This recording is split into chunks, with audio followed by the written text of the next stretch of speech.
and welcome back to another episode of Belonging. Today we are going to be continuing to read The Golden Age by Kenneth Grahame. So, let's get going.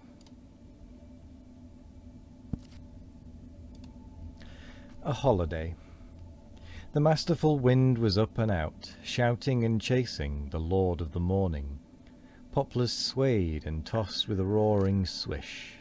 Dead leaves sprang aloft and whirled into space, and all the clear-swept heaven seemed to thrill with sound like a great harp.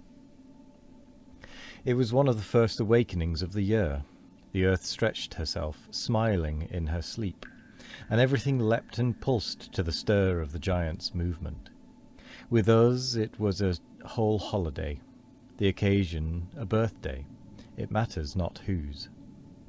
Some one of us had had presents, and pretty conventional speeches, and had glowed with that sense of heroism which is no less sweet than that nothing has been done to deserve it.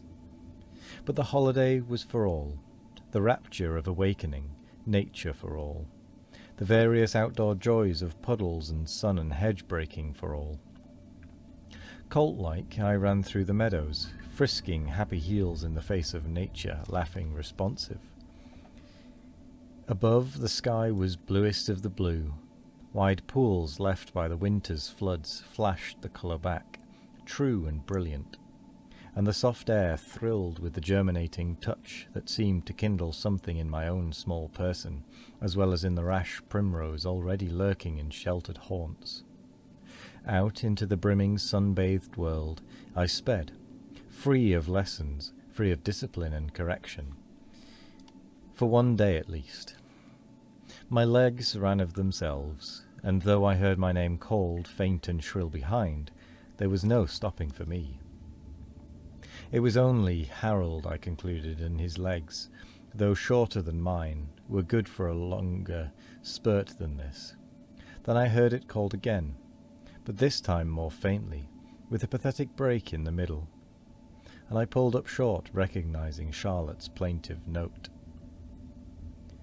She panted up and on, and dropped on the turf beside me.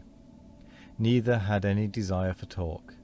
The glow and the glory of existing on this perfect morning was satisfaction full and sufficient. "Where's Harold?" I asked presently. "Oh, he's just playing Muffin Man as usual," said Charlotte with petulance. "Fancy wanting to be a Muffin Man on a whole holiday." It was a strange craze, certainly, but Harold, who invented his own games and played them without assistance, always stuck staunchly to a new fad, till he had worn it quite out. Just at present he was a Muffin Man, and day and night he went through passages and up and down staircases, ringing a noiseless bell and offering phantom muffins to invisible wayfarers. It sounds a poor sort of sport, and yet to pass along busy streets of your own building, for ever ringing an imaginary bell and offering airy muffins of your own make to a bustling, thronging crowd of your own creation. There were points about the game, it cannot be denied, though it seemed scarce in harmony with this radiant wind-swept morning. "And Edward? Where is he?" I questioned again. "He's coming along by the road," said Charlotte. "He'll be crouching in the ditch when we get there, and he's going to be a grizzly bear and spring out on us. Only you mustn't say I told you, 'cause it's to be a surprise." "All right," I said magnanimously. "Come on and let's be surprised." But I could not help feeling that on this day of days even a grizzly felt misplaced and common. Sure enough, an undeniable bear sprang out on us as we dropped into the road. Then ensued shrieks, growlings, revolver shots, and unrecorded heroisms, till Edward condescended at last to roll over and die, bulking, large, and grim, an unmitigated grizzly. It was an understood thing that whoever took upon himself to be a bear must eventually die, sooner or later, even if he were the eldest born. Else life would have been all strife and carnage, and the age of acorns have displaced our hard-won civilization. This little affair concluded with satisfaction to all parties concerned. We rambled along the road, picking up the defaulting Harold by the way, muffinless now and in his right and social mind. "What would you do?" asked Charlotte presently, the book of the moment always dominating her thoughts until it was sucked dry and cast aside. "What would you do if you saw 2 lions in the road, one on each side, and you didn't know if they were loose or if they were chained up?" "Do?" shouted Edward valiantly. I should...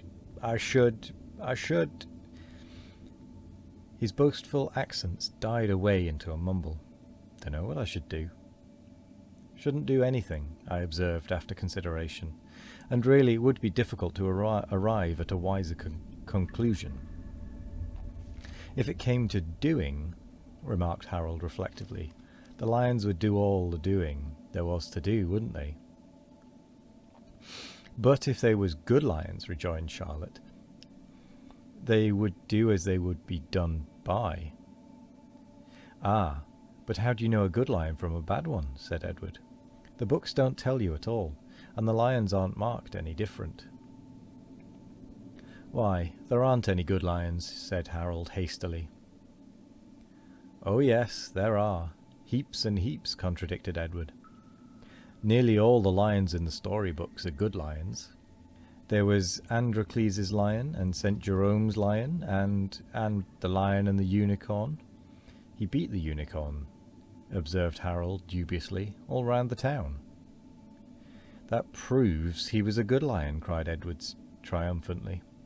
"But the question is, how are you to tell them when you see them?"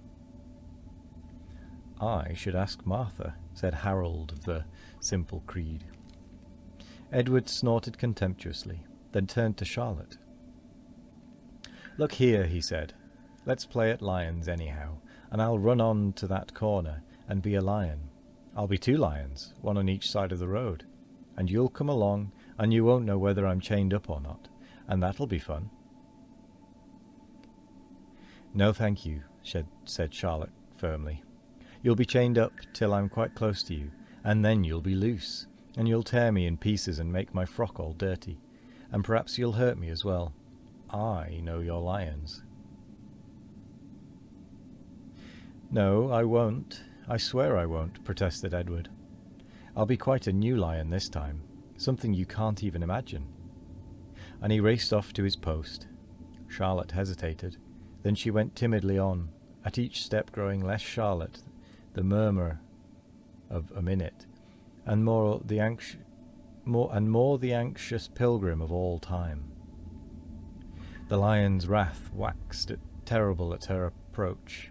His roaring filled the startled air. I waited until they were both thoroughly absorbed, and then I slipped through the hedge out of the trodden highway, into the vacant meadow spaces. It was not that I was unsociable, nor that I knew Edward's lions to the point of satiety. I can never say that word. But the passion and the call of the divine morning were high in my blood. Earth to earth, that was the frank note, the joyous summons of the day, and they could not but jar and seem artificial, these human discussions and pretences, when boon nature, reticent no more, was singing that full-throated song of hers that thrills and claims control of every fibre. The air was wine, the moist earth smell wine, the lark's song, the wafts from the cowshed at top of the field, the pantant smoke of a distant train, all were wine. Or song was it? Or odour? This unity they all blended into.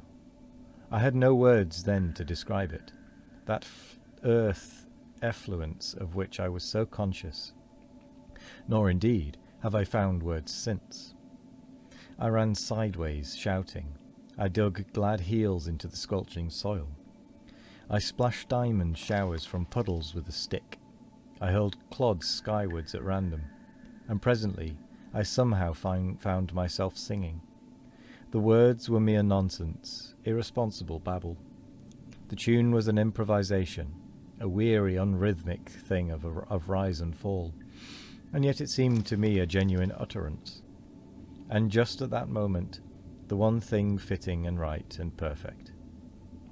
Humanity would have rejected it with scorn. With scorn. Nature, everywhere singing in the same key, recognized and accepted it without a flicker of dissent. All the time the hearty wind was calling to me, companionably, from where he swung and bellowed in the treetops. Take me for guide today, he seemed to plead.